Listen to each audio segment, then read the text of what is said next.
bringing you the news and information you need from the people making a difference.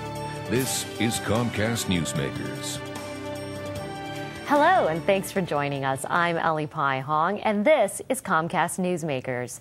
This hour's newsmaker is Gilbert Feliciano, president for the Puerto Rican Heritage Organization. Today, we'll be talking about the 18th annual BoriquaFest. Gil, thanks so much for coming in. Thank you, Ellie. Appreciate it. First of all, tell us about the BoriquaFest. What does Boricua mean? Well, Boricua takes its root from the original name that the indigenous Taino Indians gave the island, which is Boriquén. And it means land of the valiant warrior. And so it's kind of gone through the centuries and kind of stuck. And it's not a particularly popular term outside the Puerto Rican culture, but you often see it on bumper stickers and shirts. And you even say Puerto Rican to Puerto Rican, hey, Boricua. And oftentimes people wonder, what does that mean? And it's actually one of the reasons we called it BoriquaFest. It was kind of a learning, an opportunity to learn and segue a little bit into some of our history and culture. So this festival is really to celebrate the Puerto Rican culture and heritage. It is. New York started the whole thing years and years ago, and it filtered down to Chicago, and now Elgin's had theirs for about 18 years.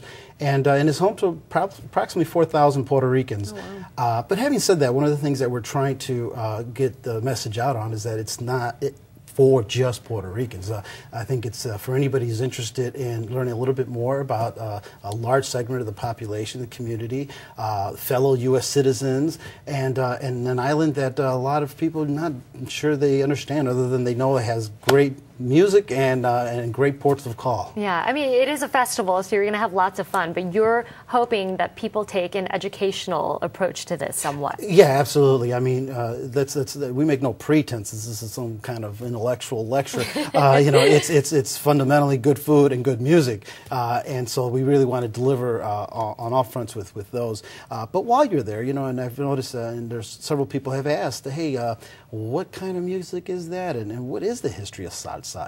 And that was very Afrocentric beat. You know, what kind of music is that? You know, and so there are people that are interested in learning just a little bit more about it, and they typically walk away with just a little bit better understanding of the culture, which is a good thing for us. And speaking of music, you're going to have a lot of music. We're going to have tons of music. Different genres. All day long. And the genres that we really try, I mean, there's so many in Puerto Rico, and I think that's one of the elements that we're really trying to get across, that Puerto Rico is not just salsa. It's a wonderful genre, and in fact, there's huge debates about where it came from and who invented it, and I wouldn't even remotely pretend to go there, but it is more than salsa. There's a bomba plena genre, for example, that has heavy African roots. There's a danza genre that is very classical, and then there's other genres. The most popular is this new urban genre called reggaeton, which recently came on the scene several years ago, which mixes rap and Jamaican. It's just a good little mixture, but it was birthed home in Puerto Rico. So there's a lot, and what we're going to try to do is expose people to all those different ones, and hopefully somebody will be happy with at least one of the things we got up there. So there's a lot going on, and yes, you guys are actually having a dominoes tournament. Yeah, we're really excited about the dominoes tournament because if there's one activity that seems to be a staple among the old school Puerto Ricans, as well as a lot of young folks in the States as well as in the island, is this dominoes game.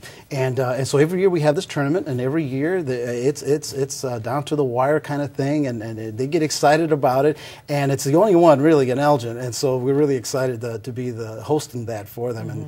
And hopefully in the future we will have things like for children's tournaments, and there's a whole history on dominoes which I won't get into as well, but it's a fun game. It's definitely the game of choice for that evening. And you're taking on a huge undertaking, the world's, Elgin's, hopefully, largest merengue dance lesson. Yeah, we hope to have several thousand people learn the basic merengue dance step, or to even improve their current merengue dance step. All right, for more information, you can find that out at prho.org, event going on August 14th.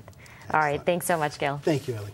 And this hour's newsmaker has been Gilbert Feliciano for the Puerto Rican Heritage Organization. I'm Ellie Pai Hong. Thanks so much for watching. We'll see you next time.